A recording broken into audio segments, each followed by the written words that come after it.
欢迎来到智慧时刻，我们都是爱智慧的人。一句观点启迪思维，一本好书改变生活。祝您听书愉快。今天要跟大家讲的这本书叫《最重要的事儿只有一件》，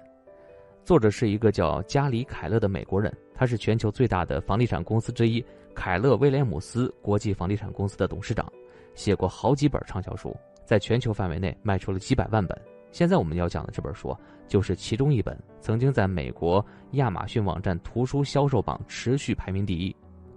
我们先来看看这个书名最重要的事儿只有一件，这是什么意思一般来说，我们都认为一个人要成功，要取得成就，就要苦其心志，劳其筋骨，学很多东西，做很多事情。这本书的作者却说，你要想成功，要想获得出类拔萃的成就，就要学会放弃很多事情，专注于做那一件最重要的事儿，做一件就够了。作者认为，因为这个真相实在太简单了，很多人反而不太容易相信。有意思的是，作者加里·凯勒自己一开始也不相信这么可能性，他也是用了很长的时间才领悟到这个道理。在他创业的第一个阶段，加里·凯勒用了10年的时间创办了一家很优秀的公司，这段时间他做的是顺风顺水，所以说信心满满的觉得公司很快就可以把业务拓展到全世界的各个国家。出乎他意料的是，就在这个时候，公司突然全面陷入了困境，尽管他做了各种努力和牺牲，业务还是一团糟，没有任何起色。当时呢，他就像卡在一个陷阱里一样，拼命地向周围的人寻求帮助，希望有人能把他拉出来。这个时候，他的一位老师向他伸出了援手，两个人一块散步，在充分了解相关的细节以后，老师就开始思考要怎么帮助他解决问题。等他们散步快结束的时候，老师已经想出了具体的解决方案了。老师就问他，你觉得如果要扭转现状，你需要做些什么呢？加里·凯勒很困惑说不知道摇了摇头。老师在墙上写下14个关键的职位，说你只需要做一件事儿，就能扭转整个公司的尴尬处境，那就是把我标记出来的14个关键职位指派给真正能够胜任的人。只要你选对了这14个关键职位，整个公司就能朝好的方向发展。加里·凯勒就非常震惊他不敢相信解决方案竟然那么简单。他就问老师，这个解决方案是不是应该再稍微复杂一点，多做几件事来扭亏为盈，会不会比较保险呢？他老师就说了，不需要，耶稣只需要12个门徒，你只需要14个关键职位上的人。这个时候在加里·凯勒的人生中可以说具有转折性的意义。和他老师讨论过之后他就做了一个重大决定，把自己给解雇了。他从公司 CEO 的位置上退下来了，开始专心的去找14个关键职位上的人。那结果怎么样呢？他找到了这14个关键的人，不到3年，公司就实现了持续盈利，而且利润连续10年以40%的速度增长，从一个地区性的公司迅速成长为一个全国性的公司。但是这个时候，新的问题又出现了。在和这14个关键的人讨论工作的时候，加里·凯勒会简单总结一下他们在当前阶段承诺完成的几项工作。但是让他头疼的是，这14个人虽然能完成他们承诺的大部分工作，但是有的时候最重要的工作反而没完成，导致他们的工作陷入困境。加里·凯勒尝试着和他们去沟通，简化他们的工作，从本周需要做的几项工作简化成了本周最重要的3项工作，然后呢又简化成了本周最重要的2项工作，但还是看不到效果。最后他决定试一试只做一件事情这个办法。他就这样问他们，你本周最重要的一项工作是什么？哪一项工作一旦完成，就能让其他的工作变得简单或者不太重要？这个办法是他在绝望当中想到的，但是他又一次带来了惊喜。之后这14个关键人的业绩直线上升。就是因为有这2次陷入困境的经验，加里·凯勒开始总结公司的状况和他的做法之间的关系，结果发现了一个比较有趣的现象。每次公司获得巨大成功的时候，都是他专注于做一件事的时候。加里·凯勒想到这样一个问题，每个人每天都有24小时，为什么有的人成功了，有的人失败了呢？那些成功的人为什么能够完成更多的事儿，达到更高的目标，赚到更多的钱，拥有的东西也更多呢？那如果说我们把时间看作一个人事业的原始资本，那么每个人的原始资本都是每天24小时。成功的人是怎么分配他们的原始资本，并且得到远远超过于别人的收益的？加里凯勒认为答案就是成功人士所有的行为和经历都紧紧地围绕着他们的目标。他们成功是因为他们放弃了很多可以做但是不是必须做的事儿，专注于最重要的事情。无论是工作还是生活，想要取得最好的结果，就要尽量缩小目标。但是大部分人不太相信这一点，他们认为要做成大事儿，一定会消耗很多时间，一定会经历很多次的波折，所以他们会把计划排得非常满，日程紧张到不行。结果呢，成功却离他们越来越远了。每个人的时间和精力都是有限的，如果你想面面俱到，很可能会筋疲力尽，哪头都顾不好。你一心的想要多面开花，结果呢，反而降低了效率。压力太大，会让你没有办法按时完成任务，有吃不好睡不着，没有时间运动，没有时间陪家人和朋友。在加里凯勒看来，这就是误入歧途了。成功其实是有捷径的，就是我们前面说的，把你的时间精力聚焦在最重要的一件事上面。而我们绝大多数人平时不是这么做的，因为我们对于成功有很多的误解。我们平时听到了太多关于成功的谎言，实际上这些谎言会误导我们，阻碍我们获得成功。因为这本书讲的是最重要的事儿只有一件，所以说加里凯勒特意搜集了很多和这句话冲突的格言，比如说每件事情都很重要，同时做几件事情效率会更高，自律和意志力可以解决一切问题。他认为这些全是谎言。那我们首先就来看他搜集的第一个格言，每件事都很重要。在生活当中我们经常会陷入这样的困境，每天都要做很多事儿，有些当天没做完还得顺延到第二天，然后呢，事情就越来越多，积压在那儿，根本做不完。我们忙碌的超出了正常的负荷，但是成功并不会因为我们很忙就接近我们。我们多劳但是没有多得，因为我们的忙碌很多都是盲目的。误以为每件事都很重要，想把它们都做完，这就是我们经常犯的错误。为了做完所有的事儿，我们就不得不寄希望于时间管理列出待办事项清单，的确是一个很有用的方法，这样可以有效的帮我们集中注意力。但是我们也经常会被清单限制，好像就我非得把这个清单上列出来的每一件事都干完，而且我们处理事情的先后顺序无意当中也会被清单影响。那成功人士处理事务的方法和普通人不一样，在做出决策之前，他们会充分考虑，直到找到主要任务，然后把主要任务当作核心，围绕着主要任务做其他事儿。他们很有可能会做普通人一般会推迟的工作。对于待办事项，他们也是有清醒的认识。相比于繁琐冗长的待办事项清单，他们更倾向于列一张短小精悍的成功清单。成功人士是怎么把普通的清单转化成成功清单的呢？我们来看一看约瑟夫·朱兰的发现。朱兰是一个破译密码大师，对科学和商业领域都做出过卓越的贡献。他的成就引起了通用电气公司的注意，通用电气邀请他参照意大利经济学家帕累托的理论，检验公司为管理层设计的薪酬分配方案是不是合理。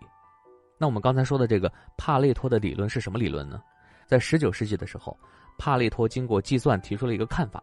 世界上有 20% 的人口占有了 80% 的财富。这本来说是财富分配失衡的问题，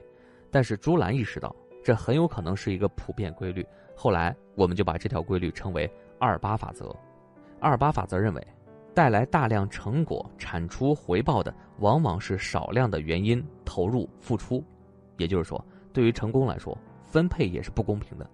很小的投入获得很大的成功，这种情况是很多的。所以有选择的付出才能有效的获得回报。加里凯勒自己就是这样的，几个决定性的时刻使他获得了今天的成就。就拿投资来说，他的绝大多数财富都是来自于少数几笔正确的投资。所以说我们可以参照28法则，把待办事项清单转变为成功清单，就是从你要做的事儿当中挑出最重要的 20%， 然后在这 20% 里面再缩小范围，直到你找到那个最重要的那件事儿。对于成功的第二个谎言，就是同时做几件事儿效率会更高。既然做最重要的那件事儿是关键，那为什么我们还要同时做其他的事儿呢？09年一位斯坦福大学的教授做了一个研究，他想看看所谓的多面手是怎么同时完成几个任务的。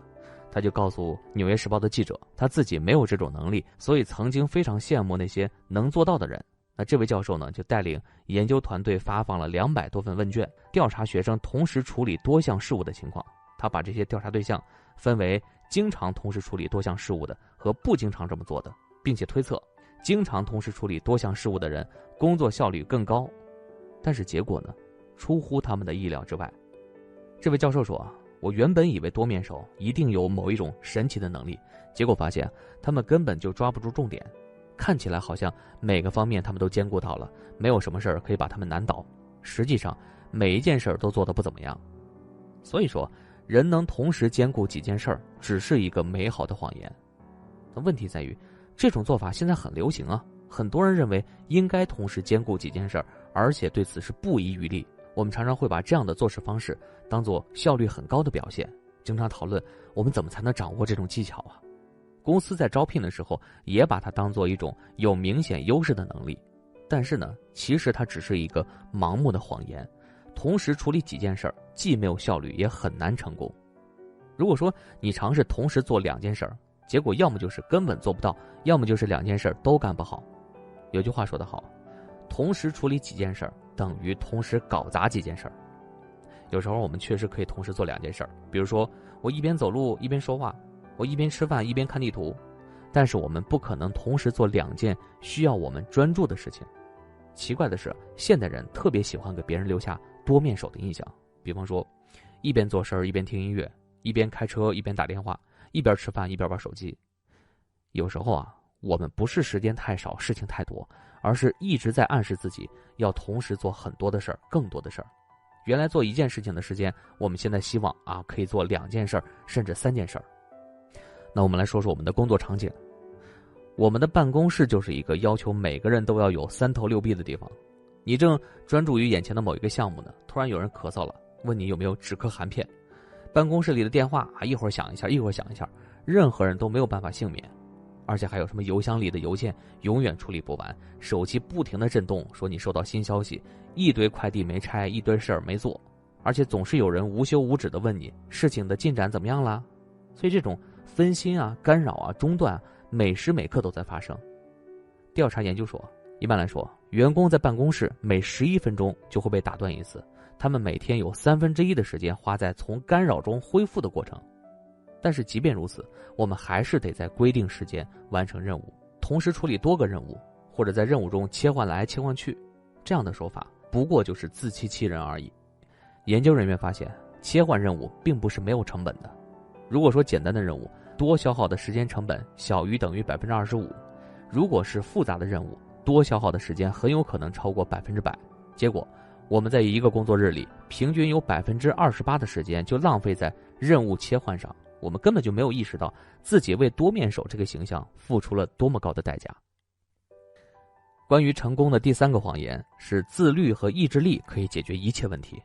很多时候我们会把成功和意志力捆绑在一块儿，好像说有了意志力就一定会成功。但是问题是，对于咱们大多数人来说，意志力并不是说我想要就有，我随传随到，同时呢我又取之不尽用之不竭的。你可以把意志力想象成手机剩余电量的那个指示条，每天早上它可能是充满电的，但是随着时间的流逝，你不断的使用你储存的电力，它就被消耗了。你需要找到合适的时候重新充电，而不是说一直使用它。我们大家都知道要有计划的使用有限资源，但是你却没有把这么重要的意志力当成个人的有限资源来规划。这么一来，等到我们真正需要意志力来完成重要任务的时候，可能它已经耗光了。现代研究表明，意志力确实会转瞬即逝，能量巨大却并不持久。动用意志力之后，我们血液里的葡萄糖含量会急剧降低。那我们可以把意志力看作是一种需要长时间恢复的有韧性的精神肌肉。如果在一件事情上用的意志力太多，又不等到它恢复就投入下一件事的话，我们的表现就会令人不满意。这个时候你就需要给大脑补充养料，比如说吃一些能够缓慢升高血糖的食物，或者碳水化合物、蛋白质等等。所以想要利用好意志力，就需要我们有意识地把握好时机，在每天意志力最强的时候做最重要的事儿，在意志力衰竭之前把它做完。自律同样不是一件可以信手拈来的事儿。从人性来说，你不可能要求自己每时每刻都自律，而是应该通过固定的训练方式和足够长的训练时间来养成某一个习惯。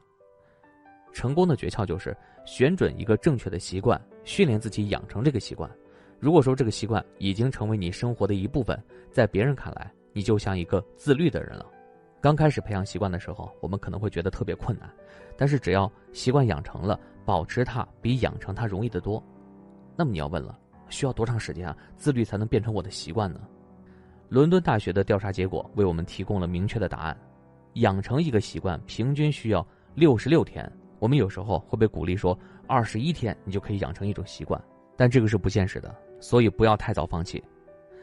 澳大利亚的研究者还发现，习惯养成过程中有一种光环效应。在实验的时候呢，养成好习惯的学生普遍反映压力比较小，冲动性购物减少，饮食习惯更好，看电视的频率降低了，甚至攒着脏盘子不洗的情况也有改善。这就说明保持好习惯不仅越来越容易，而且能给生活的其他方面带来好处。我们都知道，游泳冠军迈克尔·菲尔普斯小时候被诊断出患有注意力缺失症。他的幼儿园老师跟他的母亲说菲尔普斯总是坐立不安，没有办法安静下来，抱歉，你的儿子完全不能集中精力。但是呢，这个似乎和专注成功根本不沾边的青年创造了一个又一个世界纪录。他的母亲自豪地说，迈克尔的专注程度让我惊讶，包括他的教练也称赞他的专注力是最厉害的武器。那这个菲尔普斯怎么会有这样的转变呢？秘密就在于他多年来的训练习惯。从14岁开始到参加08年的北京奥运会，菲尔普斯坚持每一周训练7天，每天在水下的时间是6个小时，从不间断。他把自己所有的精力都分配给了这件最重要的事儿。那这种自律和习惯让他在泳池里找到了自己的一席之地，并且取得了巨大成功。好了，弄清楚了这几个关于成功的谎言之后我们可以回到这本书的主题了。最重要的事儿只有一件，到底是哪一件呢？那你需要问自己一个关键的问题：我能做的最重要的事情是什么？为什么做了这件事儿就会让其他的事情变得更简单或者不再必要？这个问题可以分解成3个部分。第一个部分，我能做的最重要的事儿是什么？这个问题激发你去行动。最重要的事情意味着答案是一件事儿，一件具体的事儿，而不是很多事儿。尽管你可能有很多的选择，但是你要做出判断，否则你没有办法去继续做第2件事、第3件事。你必须选择一件最重要的事情来做。我能做的，其实你要采取可能的行动。能做不是必须做，可能做或者我将会做。有很多的事儿我们必须做，可能做，将会做，但是永远不去做，因为能做而去做，这种力量比想做要大得多。第2部分，做了这件事儿就会怎么样？这是在说你的答案必须要达到一个标准，这个标准让你从随便找一件事儿做，转变成了为了某个明确的目标而去做某件事儿。做了这件事儿就会怎么样，是说你必须深挖下去，因为做了这件事儿之后接着就会有另外一件事儿发生了。第3部分，让其他事儿变得更简单或者不再必要。